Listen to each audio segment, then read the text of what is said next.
Hoje em dia é muito comum vermos pessoas que cometem atos tão ignóbeis que de tão inacreditáveis só podem estar dando ouvidos a sugestões diabólicas, não é mesmo? Gostou desse tema? Então curte esse vídeo e vamos estudar as fontes franciscanas.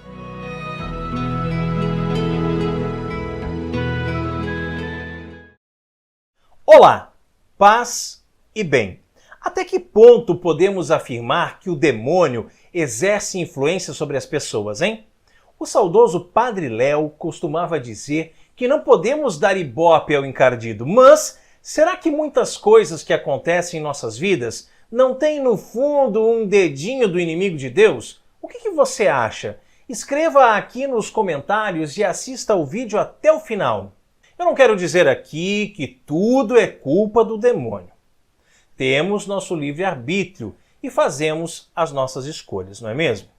Um homem é demitido do seu emprego e vai para um bar e lá ele passa o dia inteiro bebendo.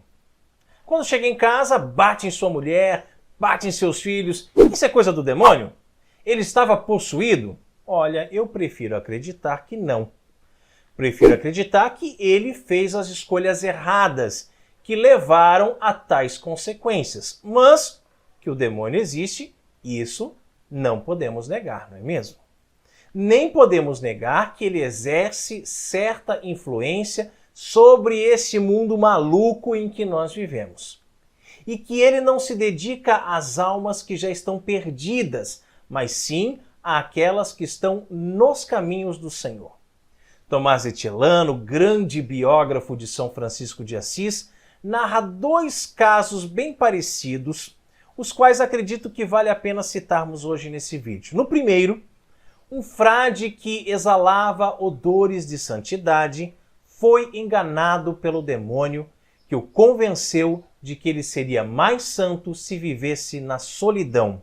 Com isso, afastou-se do convívio dos irmãos e da ordem e foi viver sozinho. Mas assim, acabou caindo. Deus é tão misericordioso que fez com que o frade se desse conta do seu erro e resolvesse voltar.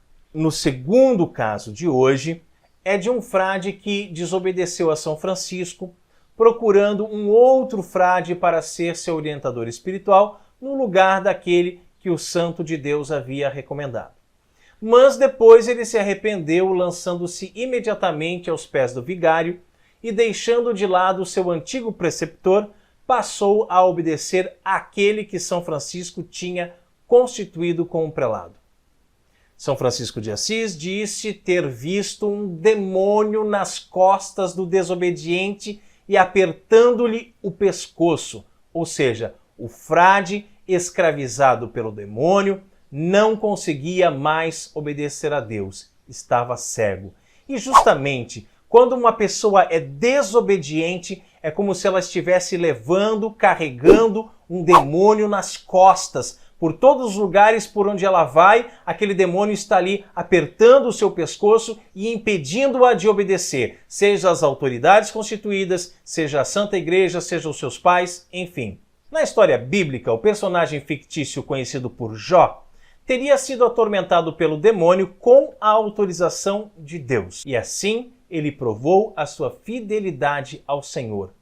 Quantos de nós que somos atormentados pelo demônio e ao invés de provarmos a nossa fidelidade a Deus, fazemos exatamente o contrário, não é mesmo? Cedemos a todas as tentações demoníacas. E aí vem aquela reflexão, né? Será que Deus, às vezes, para o nosso crescimento espiritual, para testar a nossa fidelidade, para saber até que ponto estamos dispostos a defender a nossa fé, não permite que o demônio se aproxime de nós, propondo e sugerindo coisas que poderiam nos levar à perdição?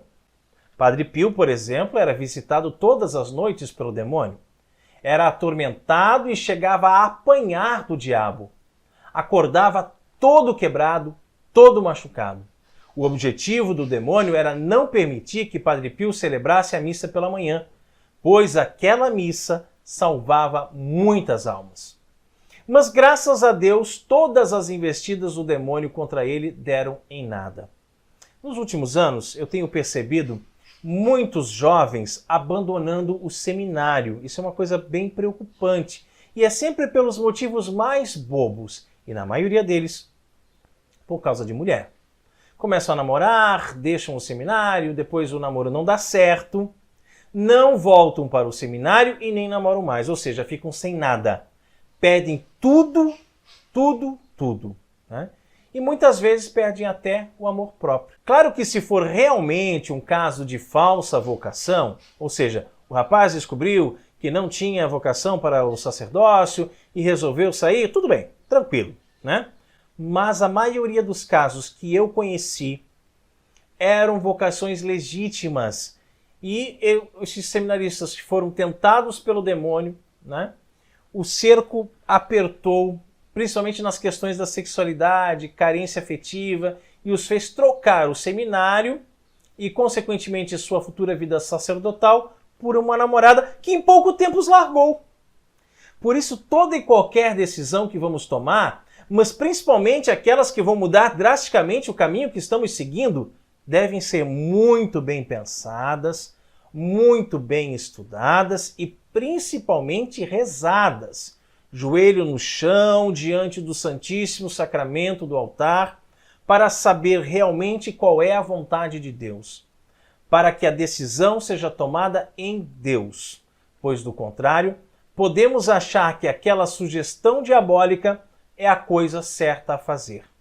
Como aquele frade que eu acabei de narrar, que ouvindo o conselho do demônio, abandonou seu confessor e procurou outro frade para substituí-lo.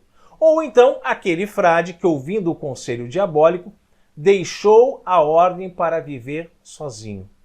Não permitamos que isso aconteça em nossas vidas. Não demos ouvidos ao demônio. Façamos as coisas certas. Nós sabemos o que é o certo a fazer. Então sigamos com a nossa consciência tranquila, com a nossa consciência saudável, fazendo o bem. Quantas pessoas deixam de ir à Santa Missa pelos motivos mais ridículos, não é mesmo? Quantas pessoas já se afastaram das nossas fraternidades franciscanas? Quantas pessoas participavam dos grupos de oração e hoje sumiram? Quantas pessoas que abandonaram a Santa Missa de uma vez?